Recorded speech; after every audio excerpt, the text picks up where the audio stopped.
Are you going to self-medicate it, or are you actually going to feel it and learn something?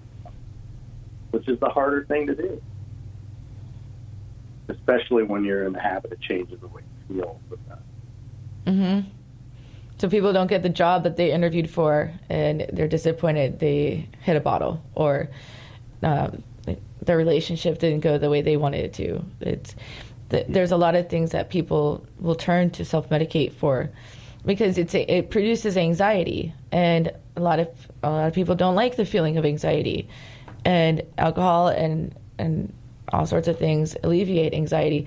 I often think, and I was talking about this on a previous show with a different guest, but that a lot of times people self-medicate because of the anxiety, and if they were to be properly diagnosed or medicated through a psychiatrist or a doctor or whatever, that they wouldn't have that urge to self-medicate anymore, because their anxiety would be in control. And also, as you know, the sad part of it, that, a lot of us self-medicate our anxiety with drugs like alcohol and marijuana, which do the trick in the short term, but in the long term, they definitely do not. Mm-hmm. The withdrawal symptoms from both of those include anxiety. So, and if you've ever, just been around someone who, quote unquote, likes to smoke pot, because that's typically in that world the way we look at addiction to marijuana. Well, I just really, really like it. Mm-hmm. But you talk to anyone who smokes pot all the time on a day when they don't have any, they're pretty anxious. They're in a pretty bad mood. Well, a lot of prescribed marijuana lately is prescribed to people with post-traumatic stress or anxiety. And it's being prescribed, from what I understand. And that's what you have to be diagnosed with, or to see a doctor that is prescribing it, at least in Florida. Well, and, I don't want to sound like someone who is against any of that. I know what works for me and what doesn't work for me. And I'm open to the idea that medical marijuana is a thing that a lot of people can benefit from. But I also want to say that research is beginning to show more and more people having psychotic breaks secondary to marijuana. Really? Because,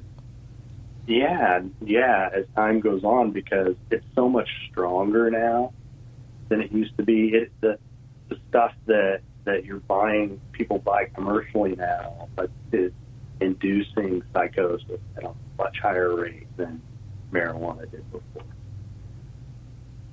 Don't ask me to cite anything, because I can't. It's okay. I wonder why it's stronger nowadays. That goes back to me not really being an expert. No, it's okay. And plus, we don't really need to know all that. But I think everything that's new will have a side effect 20 years from now, or less than that. It's just we're trying to evolve into what's appropriate and what's not, and there's all sorts of things. Nothing's the way it used to be. I want to hear some comments and callers. You guys are welcome to call in 866-826-1340, 866-826-1340. Give us your thoughts and your stories, and we'll be happy to take the call and join us. But it's a kind of a touchy topic, because there's a lot of people that have different opinions on just marijuana and things like that, and alcohol. But what it always says, textbook stuff, is that it's a gateway drug into other things. I think strongly, if we don't get our mental health in check, anything can become a problem if we allow it to evolve and to take over.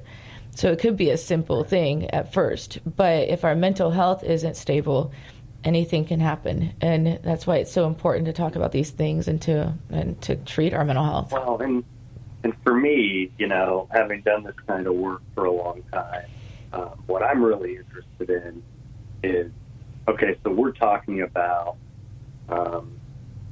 helping with a problem that already exists with an individual. Mm-hmm. What are we going to do as a culture, as a society, to get to the point where so many people no longer feel the need to help themselves? People no longer feel the need to what? Numb themselves. Numb themselves.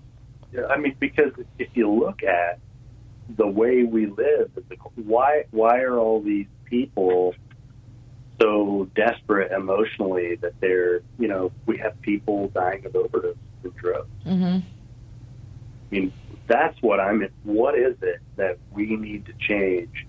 How can we be better as a society? That's what I'm really interested in. It's a good question. And we'll get back to that in just a second. What can we do as a society to help people from self-medicating to the point of overdosing? And it's a question we're going to get to in just a moment. We're going to take our second break. We'll be back with Moments of Clarity. Stay tuned. We will return to Moments of Clarity with Tiffany Warner after these messages.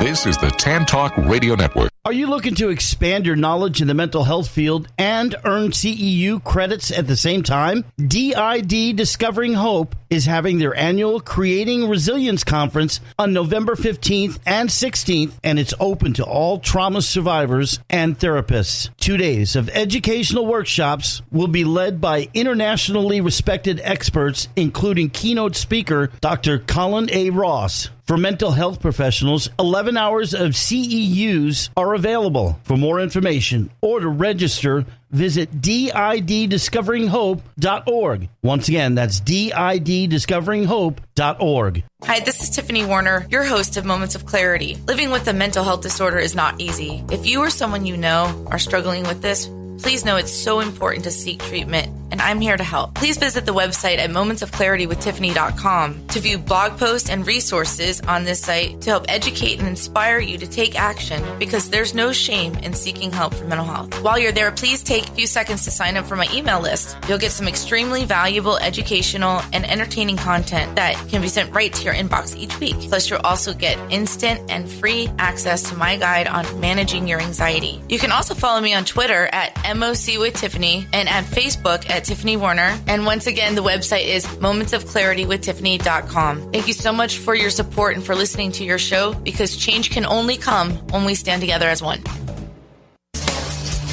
Hi, this is Tiffany Warner, your host of Moments of Clarity. I'd like to give a shout out to musician-songwriter Don Lawson, who wrote, produced, and performed all the vocals and instruments on my Moments of Clarity theme song. Don gained his inspiration as a mental health counselor himself. He's always looking for artists to record his songs, and you can hear more of Don's music at reverbnation.com/Don Lawson. You can also check him out on Twitter at Don Lawson Music. Thank you so much, Don, for your contribution to Moments of Clarity and ending the stigma on mental health. It's awesome.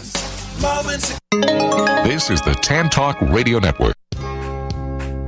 Now back to Moments of Clarity with Tiffany Warner, licensed mental health counselor. To engage in the conversation, call 866-826-1340. Here's Tiffany. Hi, and welcome back. And you're listening to Moments of Clarity. My name's Tiffany Warner. I'm a licensed mental health counselor, and I'm your host. And we're talking about substance abuse, medication, sobriety at an early age, recovery, and everything that complicates everybody's reaching their potential, their full potential in life. And these things are hindering people from actually being their self that they're meant to be, their potential. And I want to welcome back to Moments of Clarity, Tom Gentry. And Tom, thank you so much for sharing. And it's funny, we're getting some funny comments on Facebook. Lori Zook said, anxiety sucks, meds suck, get a dog. It relieves anxiety. That's definitely a good solution. It's as someone who... Do you have a dog? I adopted a dog about 1.5 years ago, and I mean, I've always loved dogs, but it's been a long time since I had one. And, that unconditional love, I mean, it has really enhanced my quality of life. Yeah. To have this dog, it really does make a huge difference. And which I think gets back to my point about, why is it that we need to self-medicate en masse? Why are we doing that? Or why is it happening so often? And to me, on an individual level, what addiction is always, what it boils down to is an absence of connection. Yeah, I agree. For me, I didn't feel connected enough to people. I didn't feel loved the way that that I could or do now, and that's what a dog is. That's a real solid sort of connection. Fuzzy walking hugs. Right. Or just and from a counseling point of view, it's unconditional positive regard, mm-hmm. which we all need. Yeah. From somebody in our world.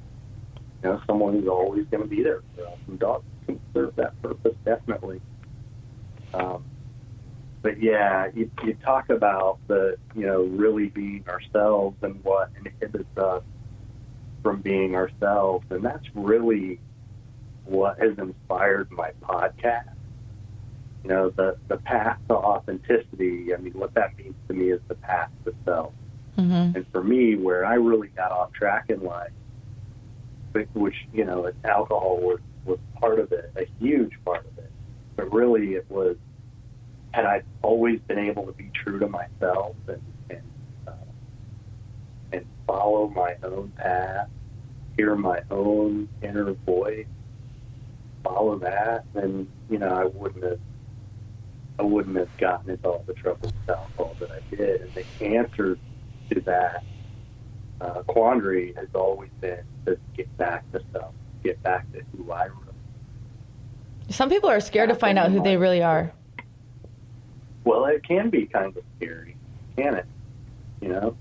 On some level, it's kind of easier just to let everybody else define us. Then we don't have to risk real failure. We can just always say, well, I did what made everybody else happy. Sometimes when a cop-out. Right. And there's a question I have people answer in my office. It's like, if you met you, would you like you? Why and why not? And have them be very, very, very real with themselves. Like, if you met yourself, you weren't you, but you met you, would you like you? And if people are like, well, no, that person drinks too much, or that person smokes, or that person spends too much money, or that person beats their kids, I don't know, whatever it is. Or that person is fake. Yeah, is fake or phony or can't be themselves. There's just really transparent, being able to really identify what we don't like within ourselves. And it's hard to do. And sometimes we don't want to admit our own faults. We don't. Nobody likes to admit all the things that they don't like about themselves. But most of those things on that list you can change if you wanted to.